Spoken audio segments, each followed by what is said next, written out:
Ghost, We need you out in these streets. I'm out the game.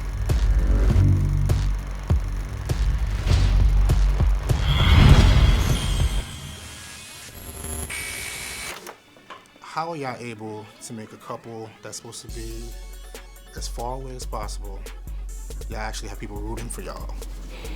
How do you do that? The two of us were conjoined on our perspective of, let's make sure that we play the sweetness of these people. And love is the template that I've tried to put in all the relationships that Ghost has to be about. If I'm doing a scene with Notori, let's make sure the love's there. If I'm doing a scene with Joe, let's make sure the love's there. Well, the one that was set up to be of love happens to be the characters that you come in asking about. And so we're always like, let's make sure that we remember that the love was incubated in adolescence. Yeah, in some ways, Ghost and Angela are two characters trying to go home again when things were simple and innocent. Well put. Now, I guess, so you guys had these discussions before you even start a scene saying, okay, we want to go this direction? You can't do these characters and not talk. Yeah, the way... You gotta be buddies, man. Yeah. You gotta talk, you gotta flush out, you gotta date, you gotta, you know, and when I say date, I mean literally go hang out, rehearse.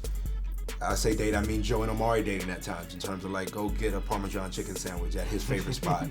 Go watch the Knicks games together. Lela and I talk a lot, Notori and I talk a lot. You can't play these types of characters that Courtney and the writer's room have written to be so close and not talk.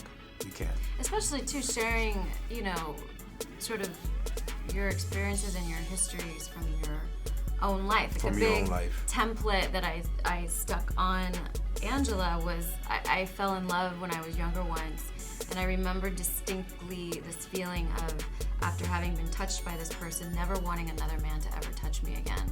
Mm-hmm. And to understand that on a cellular level, that's how Angela feels about Ghost, and then what that does to you, and all the girlishness and the goofiness, and we would talk about all those Particularly elements. when those hands that you want to be the only ones to touch you are Yeah, also because there's also, he has using a the power hands to hold over a her. gun in it and shoot people Yeah. and, you know, pay someone off to distribute drugs. I mean, there's such a myriad of things she's got to navigate in that.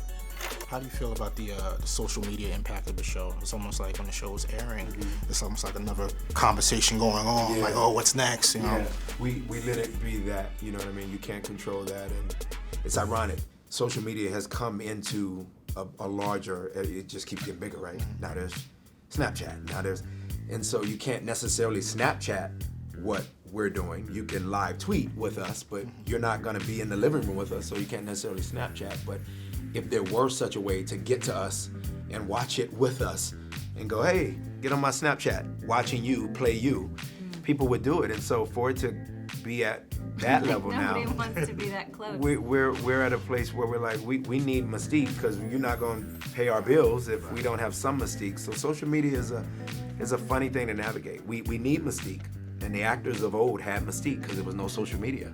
But yeah, we know that we have to be a part of the conversation, and so it's an interesting thing to navigate, this social media thing, but humbled by that much fanship, you know, absolutely. Gotta slow up, gotta take this high.